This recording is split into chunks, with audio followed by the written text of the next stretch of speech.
Hello student, आर्य अड्डा में आपका स्वागत है।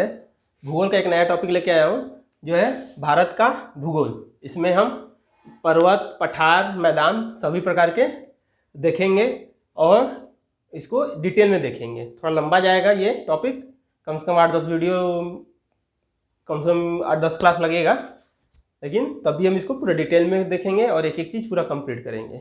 और आप लोग वीडियो को व्यू तो करते हैं लेकिन सब्सक्राइब नहीं करते। सब्सक्राइब करने में कंजूसी मत करिए और सब्सक्राइब करिए।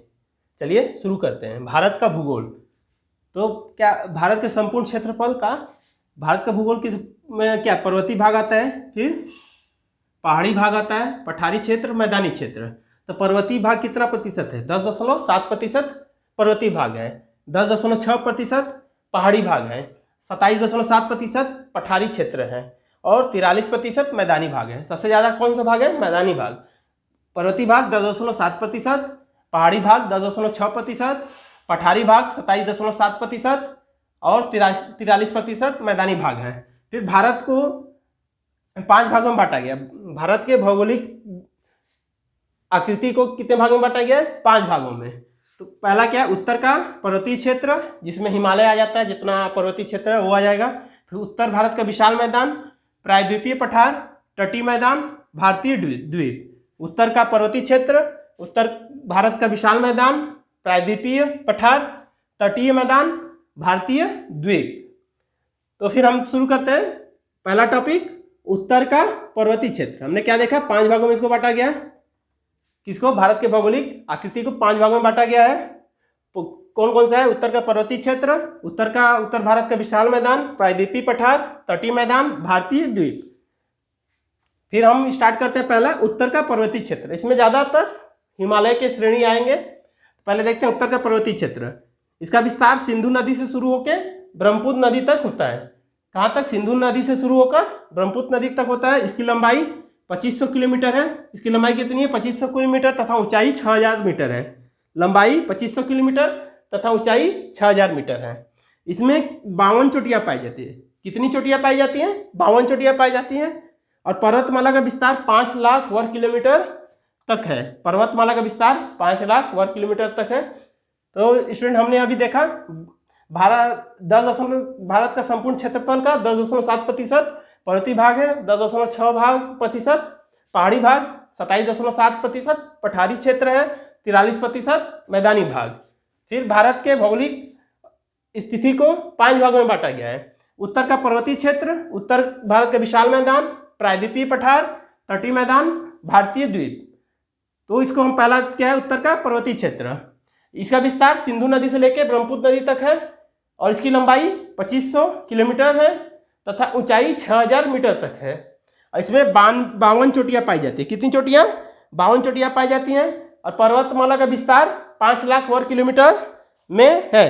पर्वतमाला का विस्तार कितना है? 5 लाख वर्ग किलोमीटर में है। और यहाँ पे 52 चोटियाँ नहीं होगा, यहाँ 92 चोटी हो जाएगा। कितनी चोटियाँ पाई जाती है? 92 चोटी। लगभग चोटियाँ सारी इसी में पाई जाती हैं। तो इसका स्क्रीनशॉट लीजिए, फिर हम आगे बढ़ते हैं।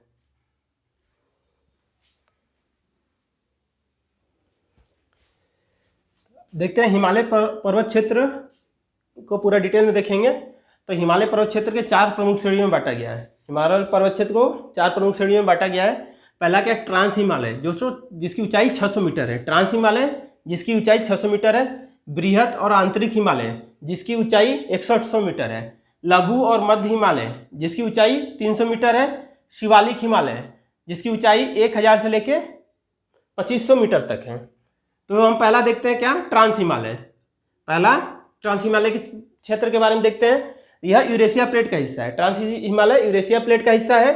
अधिकांश भाग तिब्बत में है। इसका अधिकांश भाग कहाँ है? तिब्बत में है, इसलिए इसे तिब्बती हिमालय कहते हैं। ये कहाँ है? यूरेशिया प्लेट का हिस्सा है और अधिकांश भाग कहाँ है? तिब्बत में, इसलिए इसे तिब्बती हिमालय कहते हैं। और इसको तेथिस हिमालय भी कहते हैं। इसको क्या कहते हैं? टेथिस हिमालय भी कहते हैं। तो ट्रांस हिमालय को हम क्या कहते हैं? तिब्बत हिमालय या टेथिस हिमालय। इसका अधिकांश भाग तिब्बत क्षेत्र में है और यह यूरेशिया प्लेट का हिस्सा है। यहाँ पर वनस्पति का अभाव है, वनस्पति बहुत कम पाई जाती है। फिर इसके अंदर काराकोरम श्रेणी, लद्दाख, पीर पंजाल, कैलाश, जास्कर आदि श्रेणियां पाई जाती हैं। कौन कौन सी श्रेणी? काराकोरम, लद्दाख, पीर पंजाल, कैलाश, जास्कर, ये सारी श्रेणियां किसके अंतर्गत आएंगी? ट्रांस हिमालय के अंतर्गत। किसके अंतर्गत? ट्रांस हिमालय के अंतर्गत। नाम क्या है? काराकोरम, लद्दाख, पीर पंजाल, कैलाश, जास्कर। फिर है इसकी सबसे ऊंची चोटी कौन सी है? K2, जिसको बोलता है Godwin Austin. Godwin Austin K2 इसकी सबसे ऊंची चोटी है, जिसकी ऊंचाई है 8611 मीटर। इसकी ऊंचाई क्या है? 8611 मीटर। और किस श्रेणी की है? काराकोरम श्रेणी की सबसे ऊंची चोटी कौन सी है? K2, जिसको गार्डविन ऑस्टिन कहते हैं। 8611 मीटर इसकी ऊंचाई है और ट्रांस हिमालय क्षेत्र में आता है। और ट्रांस हिमालय क्षेत्र में बहुत सारे ग्लेशियर पाए जाते हैं। तो इसमें प्रमुख 4 ग्लेशियर हैं। पहला क्या है? सियाचिन ग्लेशियर, जो 72 किलोमीटर में फैला हुआ है। सियाचिन ग्लेशियर 72 किलोमीटर फैला हुआ है। बियाफो ग्लेशियर 63 किलोमीटर में फैला हुआ है। बियाफो ग्लेशियर 63 किलोमीटर में फैला हुआ है। बाल्टोरो ग्लेशियर 62 किलोमीटर में फैला हुआ है। और हिस्पर ग्लेशियर 61 किलोमीटर में फैला हुआ है। बाल्टोरो ग्लेशियर 62 किलोमीटर में, हिस्पर ग्लेशियर 61 किलोमीटर में फैला हुआ है। कितने ग्लेशियर हैं? 4 ग्लेशियर प्रमुख। Siachen glacier, Biafo glacier, Baltoro glacier, Hispar glacier. किसमें है? ट्रांस हिमालय क्षेत्र में। ट्रांस हिमालय क्षेत्र तिब्बती पठार इसको बोला जाता है, या टेथिस हिमालय क्षेत्र बोला जाता है। यह यूरेशिया प्लेट का हिस्सा है। इसमें वनस्पति कम पाई जाती है। इसमें इसके अंतर्गत कौन कौन सी श्रेणी है? काराकोरम श्रेणी, लद्दाख, पीर पंजाल, कैलाश, जास्कर। और इसकी सबसे ऊंची चोटी कौन सी है? K2 गार्डविन ऑस्टिन, जिसकी ऊंचाई 8611 मीटर है और यह काराकोरम श्रेणी में आती है। और काराकोरम श्रेणी में 4 प्रमुख ग्लेशियर आता है, जो है सियाचिन ग्लेशियर 72 किलोमीटर लंबा है, बियाफो ग्लेशियर 63 किलोमीटर लंबा है, बाल्टोरो ग्लेशियर 62 किलोमीटर लंबा है, हिस्पर ग्लेशियर 61 किलोमीटर लंबा है। तो ये हमारा ट्रांस हिमालय क्षेत्र है। फिर आगे हम देखते हैं, इसका स्क्रीनशॉट लीजिए।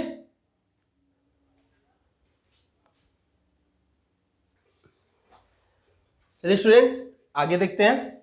आगे क्या है? काराकोरम श्रेणी पामीर के पठार में, पामीर के घाट में मिलती है। काराकोरम श्रेणी कहाँ मिलती है? पामीर के घाट में। जबकि दक्षिण पूर्व की ओर यह कैलाश श्रेणी के रूप में विकसित है।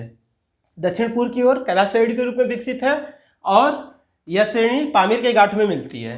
विश्व की सबसे बड़ी ढाल वाली चोटी राकापोसी, विश्व की सबसे बड़ी ढाल वाली चोटी राकापोसी, जो लद्दाख श्रेणी की सबसे ऊंची चोटी भी है, यह यहीं स्थित है। विश्व की सबसे बड़ी ढाल वाली चोटी राकापोसी, जो लद्दाख श्रेणी की सबसे ऊंची चोटी है, वो यहीं पे स्थित है।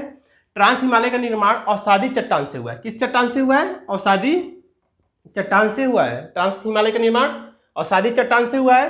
ट्रांस हिमालय बृहद हिमालय से सचर जोन, ट्रांस हिमालय बृहद हिमालय से सचर जोन या हिंज लाइन, सचर जोन या हिंज लाइन के द्वारा अलग हुआ है। ट्रांस हिमालय बृहद हिमालय से किस लाइन से अलग हुआ है? हिंज लाइन या सचर जोन से अलग हुआ है। तो हमारा ये ट्रांस हिमालय खत्म हो गया। अब आगे बढ़ते हैं बृहद हिमालय या आंतरिक हिमालय। इसे महान, सर्वोच्च, हिमाद्री या मुख्य हिमालय भी कहते हैं। बृहद हिमालय या आंतरिक हिमालय को महान, सर्वोच्च, हिमाद्री या मुख्य हिमालय भी कहते हैं। इस पर हमेशा बर्फ जमा रहता है, ये बर्फ से हमेशा ढका रहता है। इसकी औसत ऊंचाई 6100 मीटर है। इसकी औसत ऊंचाई कितनी है? 6100 मीटर है। इसका विस्तार नंगा पर्वत से नामचा बरबा पर्वत तक है। इसका विस्तार नंगा पर्वत से नामचा बरबा पर्वत तक है।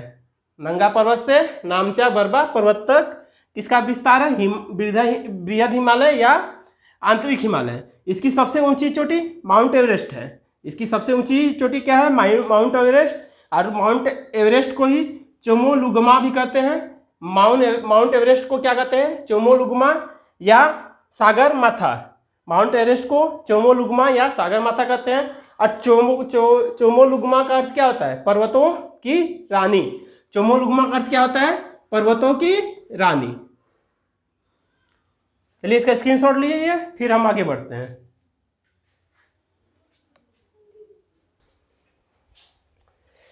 चलिए स्टूडेंट आगे देखते हैं। कुमायूं हिमालय में मिलाम व गंगोत्री हिमनद, कुमायूं हिमालय में मिलाम व गंगोत्री हिमनद पाया जाता है। और सिक्किम में जेम हिमनद पाया जाता है। कुमायूं हिमालय में मिलाम व गंगोत्री हिमनद पाया जाता है। सिक्किम में कौन सा हिमनद पाया जाता है? जेम हिमनद। हिमनद की लंबाई कितनी है? 3 से 4 किलोमीटर। हिमनद की लंबाई 3 से 4 किलोमीटर तक होती है। यहाँ पर गंगा यमुना का उद्गम स्थल है। इसी हिमालय के भाग में गंगा और यमुना का उद्गम स्थल है। और कश्मीर में जोजिला और बुर्जिला दर्रा है। कश्मीर में जोजिला और बुर्जिला दर्रा है। और जितनी चोटियाँ उसका ये चित्र है। सबसे ऊपर कैनंगा, फिर कॉमेट, नंदा, फिर धौलागिरी, अन्नपूर्णा, मंसालू, गौरीशंकर, छुयू, फिर उसके बाद एवरेस्ट, फिर उसके बाद मैकालू, फिर कंचनजंगा, फिर नामचा। नामचा क्या हो जाता है? आंध्र प्रदेश में आ जाता है। ये आंध्र प्रदेश में आ जाता है। तो हमने हिमालय का 2 भाग देखा। फिर आगे नेक्स्ट क्लास में अगला भाग देखेंगे। ऐसे ही पूरा कंप्लीट करेंगे। आज के लिए इतना ही। चैनल को सब्सक्राइब करिए, शेयर करिए। फिर मिलते हैं नेक्स्ट क्लास में। अभी के लिए थैंक यू।